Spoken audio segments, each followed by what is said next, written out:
Nós vamos, nesse início de programa, conversar com a torcida do Vasco. Ontem o Vasco perdeu e a situação é difícil. Não é definitivo, o Vasco não está rebaixado, acho que não será rebaixado, mas a situação é delicada. E eu era repórter e cobria o Vasco, né? Cobri muitos anos o Vasco, e eu dizia uma coisa que não agradava aos vascaínos. Me lembro de alguns amigos, como o ex-presidente Agastino Gomes e tantos outros, o senhor Amadeu, que diziam, você... Eu dizia o seguinte, o Vasco, para ser campeão, ele tem que ganhar do Vasco, ganhar do Vasco, ganhar do Vasco e ganhar do Vasco. Depois é que ele vai ver se vai ganhar do Flamengo, do Botafogo, do Fluminense. Por quê? Porque o Vasco é muito grande, muito grande. E se o Vasco se une, é difícil de ganhar do Vasco, é ruim de ganhar do Vasco. A sorte de todos os demais é que o Vasco não se une, é difícil se unir. E agora é um momento de dificuldade que é muito melhor você tentar se antecipar ao problema do que você chorar depois, o desespero de não ter mais o que fazer. Então eu vi, vocês ouviram esses dias eu comentar sobre isso, jogos anteriores aí, havia uma disputa de torcidas de situação e oposição, vaiando o presidente Roberto Dinamite, vaiando o Eurico Miranda, e o outro aplaudindo o Roberto Dinamite, o outro aplaudindo o Eurico Miranda, enfim, e o jogo comendo. Isso não leva a lugar nenhum. O Vasco, nesse momento, para se salvar, na minha modesta opinião, precisa primeiro de um choque, mas um choque de amor, um choque de respeito, um choque de admiração da sua família ao seu pavilhão. O Vasco precisa gostar dele mesmo para poder sair desse sufoco. E está conosco aqui hoje exatamente a figura mais polêmica do Vasco. Eu fiz questão de trazer a figura mais polêmica, que é o doutor Eurico Miranda, que é presidente do Conselho de Beneméritos do Vasco, que é um vascaíno, como todos sabem, não precisa dizer, alucinado, disposto a reivindicar qualquer coisa a favor do Vasco, seja, enfim, já vi ele invadir campo, já vi ele fazer o diabo para defender o Vasco. E do outro lado está o Roberto Dinamite, que é o presidente do Vasco, que é um grande ídolo da história do Vasco, que a gente olha e vê o Roberto sair ontem do estádio, vaiado, as pessoas arremessando camisas em cima dele. Bom, aquela imagem me marcou de tal forma, assisti o jogo todo. E ele saindo, eu fiquei pensando que vi o Roberto chegar para dar o primeiro treino no Vasco. Eu estava lá, o Célio de Souza era o treinador, o Carlinhos, o irmão dele, era o supervisor, o seu Tadeu Macedo era o diretor de futebol juvenil. Ele, com a chuteirinha dele, veio lá de Caxias para fazer o seu treino. Eu estava lá e vi. Acompanhei a carreira dele toda, uma carreira só de sucesso. Se transformou num dos maiores ídolos, se não o maior ídolo da história do Vasco. E foi levado aí por esse grupo que lançou a sua candidatura à presidência do Vasco. Então, quer dizer, o posto maior que uma pessoa pode almejar no clube é exatamente a presidência. Mas aí as coisas se confundem e os resultados, que o presidente não entra em campo, ele não chuta no gol, ele não defende, ele não marca pênalti, ele não, a bandeirinha não dá impedimento, ele não é nada disso, ele é só o presidente do clube. Ele faz o que pode, mas às vezes o que ele faz não é suficiente e o time no campo não progride, embora até o clube possa estar bem ou não estar bem, mas é outra coisa, são administrações totalmente diferentes, a administração do clube como clube e a administração do futebol do clube. E o futebol do clube andando mal, a torcida fica furiosa e não quer saber do resto. E eu vi aquilo, quer dizer, o Roberto, as pessoas de costas para o campo e gritando contra ele e tudo mais, e ao mesmo tempo vem os simpatizantes, aqueles que querem defender, na tentativa até de procurar evitar que um grande ídolo da história do clube seja machucado por aquelas ofensas todas, passam a vender o outro, que é postulante eterno lá ao cargo do presidente do clube, embora seja já um presidente do mais alto escalão, que é o presidente do Conselho de Beneméritos do Vasco, que é o nosso Eurico Miranda. Então, acho que nesse momento é preciso um choque de amor ao clube. É que não precisa unir o Roberto Dinamite, não precisa chamar o Eurico para jantar, o Eurico precisa chamar o Roberto para jantar, mas é preciso que as forças do Vasco se unam em torno de um ideal, que é, nesse momento, tirar o Vasco da possibilidade de voltar a amargar, e o Vasco sabe o que é. O Vasco já passou por lá, a segunda divisão. Não sei se eu vou conseguir esse objetivo, mas gostaria muito que o Eurico abrisse seu coração vascaíno para dizer aqui de que forma o Vasco pode sair dessa situação. Boa tarde, Eurico. Boa tarde, Washington, e boa tarde, ouvintes, e em especial os vascaínos. Eu tenho que fazer alguns reparos, por exemplo. Eu acho que você foi perfeito na tua análise de Vasco, de como o Vasco funciona. Não, você falou, por exemplo, pessoas que colocaram o Roberto no mais alto posto. Colocaram o Roberto no mais alto posto e o abandonaram. E largaram. E de repente eu vejo eles de novo querendo postular, eles que tinham obrigação de estar permanentemente do lado dele, pura e simplesmente abandonaram. Deixaram o Roberto praticamente sozinho, apenas com um vice-presidente, e o outro, o do futebol foi embora, o vice-presidente de finanças foi embora, o primeiro vice-presidente foi embora. Quer dizer, deixaram realmente numa situação extremamente complicada, né? E se viu e está se vendo em enorme dificuldade para resolver os problemas do Vasco, que são muitos. Mas o que eu acho, na verdade, e aliás outro reparo que eu preciso fazer, é que eu vou aos jogos do Vasco, vou para o meu camarote, que é propriedade minha, sento lá no meu canto, nem a favor nem contra, eu faço qualquer tipo de incentivo, eu assisto aos jogos, e aliás vou assistir, e quando posso, e vou muito mais por causa disso, levo meus netos, que é o maior prazer que eu tenho, é levar um neto meu para assistir um jogo do Vasco em São Januário. E levo meus netos. É evidente que se eu levo meus netos, eu não vou para o Vasco para procurar confusão. Muito pelo contrário. Mas infelizmente tem um grupo radical, xiita, que fica na expectativa de dizer que é aquela história que eles começam a falar de Eurico nunca mais, e esquecendo que eu sou o dirigente mais vitorioso da história do Vasco. Na história do Vasco, e eu não sei se no futebol brasileiro teve um dirigente tão vitorioso como eu. Mas veio com aquela história do Eurico nunca mais. E o tal do Eurico nunca mais ficou esperando uma oportunidade para jogar coisas contra mim, e aquelas coisas parece que é torcedor, mas organizado.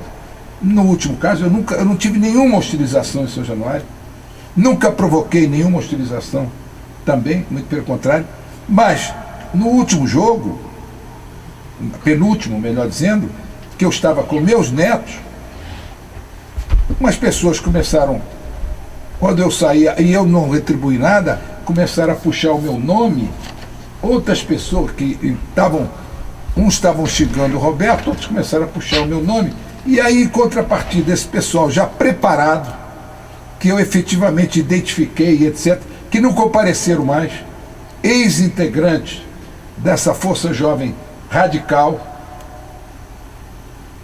com passagem na polícia por uma série de coisas, etc., figuras conhecidas que ficaram marcadas. Na minha passagem, o rapaz me interpelou só. Não toca em mim. Eu, rapaz, não toquei, mas eu segui em frente.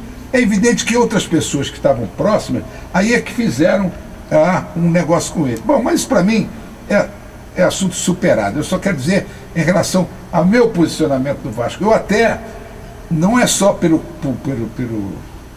meu sentimento de Vasco, mas pela posição que eu ocupo de presidente do Conselho de Benemérito, eu jamais poderia chegar e causar qualquer tipo de confusão dentro do Vasco. Muito pelo contrário, ou provocar, ou estimular, ou patrocinar, ou seja lá o que for em relação a isso. Coisa que eu não faria e não faço. Só que o que acontece é que de repente colocaram que a mídia, que a gente já sabe, quer dizer, parte da mídia, que já sabe e que tem um extremo pavor têm pavor. Eles devem ter as suas razões. Eles têm pavor da minha volta, da minha possível volta. Não sei qual é o problema deles, mas eles devem ter razão. Quem quiser que pesquise, porque aqui eles são extremamente contra. Começa a falsear a notícia. Começa a dizer que é isso, que o Eurico se retirou de... Em momento nenhum me retirei de São Januário. O dia que eu precisar me retirar de São Januário, isso para mim é o fim. Acabou. Tenho mais de 40 anos de serviço prestados àquele clube. Como é que eu vou ter que um dia me retirar de São Januário sem ter provocado qualquer tipo de coisa? Então não me retirei, não provoquei nada, mas a mídia colocou, e teve gente até que ficou preocupada que isso tinha acontecido isso. Bom, mas para mim isso é fato superado. Eu estou hoje aqui diante de um fato. E aliás, eu tenho, não só com a importância do teu programa,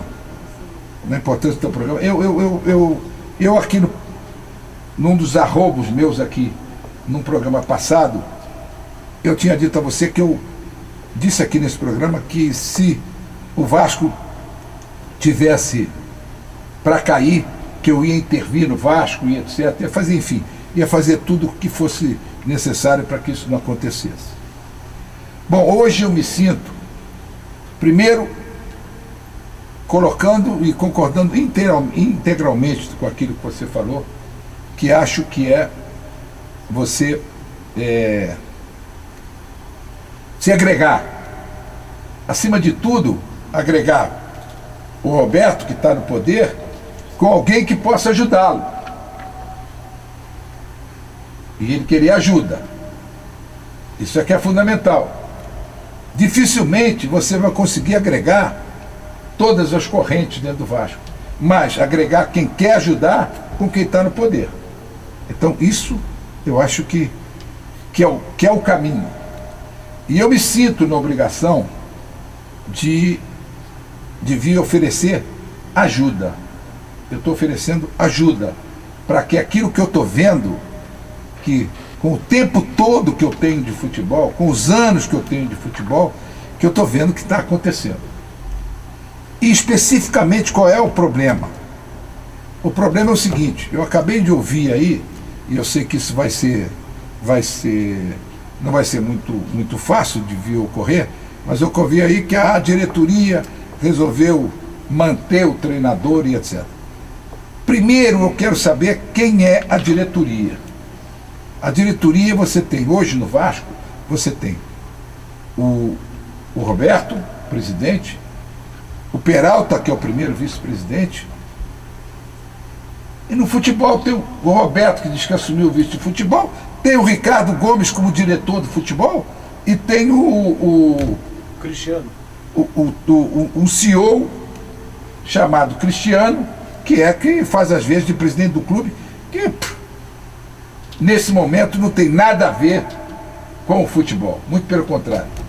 Ele veio, me parece que veio com o sentido de organizar, reestruturar toda a parte do clube, etc., na parte administrativa. Muito bem. Quando eu vejo que não se detectou o problema, eu só argumento com uma coisa muito simples. Qual o jogador, podem depois até dizer 1, 2, se fosse 2, qual jogador do Vitória, o time do Vasco é fraco? Não discuto. O time do Vasco é fraco? Não vou discutir. Qual jogador do Vitória jogaria no time do Vasco? No atual time do Vasco? Simples. O Vasco perde. Aí vou jogar com qualquer outro. Qual jogador desse time jogaria com o Vasco? O Vasco perde. Então, quem é o culpado? É o time? Quem é o culpado? É o fato de você não ter pago salário? É o fato de você não ter qualquer tipo de outro problema? Não, evidentemente que a culpa é do treinador. O treinador é o culpado direto nisso. E quando você precisa de um choque, você precisa da mudança. E então é fundamental que o Vasco hoje tenha um treinador cascudo, que conheça o Vasco, e que mais ainda, mas ele não pode ir para o Vasco sozinho. Ele tem que ir para o Vasco com uma pessoa que lhe dê respaldo. Porque, com todo respeito, e eu gosto demais dele, com todo respeito, o Ricardo Gomes, ele não tem hoje a condição física. Ele pode ter até a condição intelectual, mas não tem a condição física para enfrentar uma barra como essa. Então, o que tem que ter? Dizer para mim que você vai deixar o CEO do Vasco resolver. Dizer para mim que você vai manter da mesma maneira pagando o salário, isso não resolve o problema. Porque se fosse apenas exclusivamente o problema de falta de salário, você tem exemplo em todos os clubes, principalmente aqui do Rio de Janeiro, e o que está na frente é o caso do Botafogo, e outros. Não, o que você precisa é de um choque, como teve o choque do São Paulo. Ninguém pode discutir a qualidade lá do Autuori ou não, etc. Mas que choque teve o São Paulo? Teve um choque trazendo o Muricy, com uma nova filosofia e com um negócio que dizia apenas o seguinte: eu não venho aqui para resolver, para melhorar time, etc. Eu venho aqui, qual é o nosso objetivo? O nosso objetivo é fugir do rebaixamento. E 3 partidas, 3 vitórias. Depois que eu estiver longe do rebaixamento, aí eu vou pensar no resto. Mas agora eu só tenho um objetivo. Eu não posso ter o treinador com o discurso do seguinte: não, nós estamos fazendo experiência porque vai melhorar, porque não sei o quê, porque eu acredito no fulano, porque eu acredito no Beltrano. Isso não é... Hoje em dia você está com a seguinte situação: eu tenho 16 jogos para jogar, 16. O Vasco precisa de 7 vitórias, ou somado, sendo que 3 empates corresponde a uma vitória. Fazer 21 pontos para chegar a 45, mas tá bom, 45 é uma pontuação que permite de não cair para a segunda divisão. Só que, diante do que está acontecendo, nós vamos jogar 3 partidas em casa. Perdemos 4 mandos de campo, depois só vamos jogar 3 partidas em casa. E com adversários fortíssimos, sendo que um deles é o Cruzeiro. Então, acho que a gente tem que trazer o choque, tem que ser no sentido de pessoa que conheça, que faça a coisa dirigida, com objetividade. Se correr tudo bem, que beleza, que maravilha, mas em primeiro lugar é garantir que o Vasco não vai passar pelo vexame pela segunda vez de cair para a segunda divisão. E eu estou aqui para todos ficarem ouvindo o seguinte, e muito mais, e até diante dessa conclamação que você fez, eu estou aqui dizendo o seguinte: o Roberto pode estar absolutamente tranquilo de uma coisa: aqueles que me seguem não farão nada contra ele, muito pelo contrário, não farão nenhum tipo de campanha contra ele, não farão absolutamente nada contra ele, nenhuma manifestação contra ele. Eu estou oferecendo ajuda. E acho que tenho condições de oferecer ajuda. É isso, acho. Obrigado, presidente. Aí o Eurico Miranda, presidente do Conselho de Benemérito do Vasco, com o seu desabafo, pedindo a cabeça do treinador. Isso diga. Então, defendeu então a saída do Dorival Júnior, choque, mas quem que você indica para substituir o Dorival? Eu não indico, é só se quem entende de futebol busca. É um treinador cascudo que conheça o Vasco e que não pode ir sozinho para lá. E não pode ir sozinho para lá, tem que ir com uma pessoa que conheça de futebol e que dê o apoio atrás dele.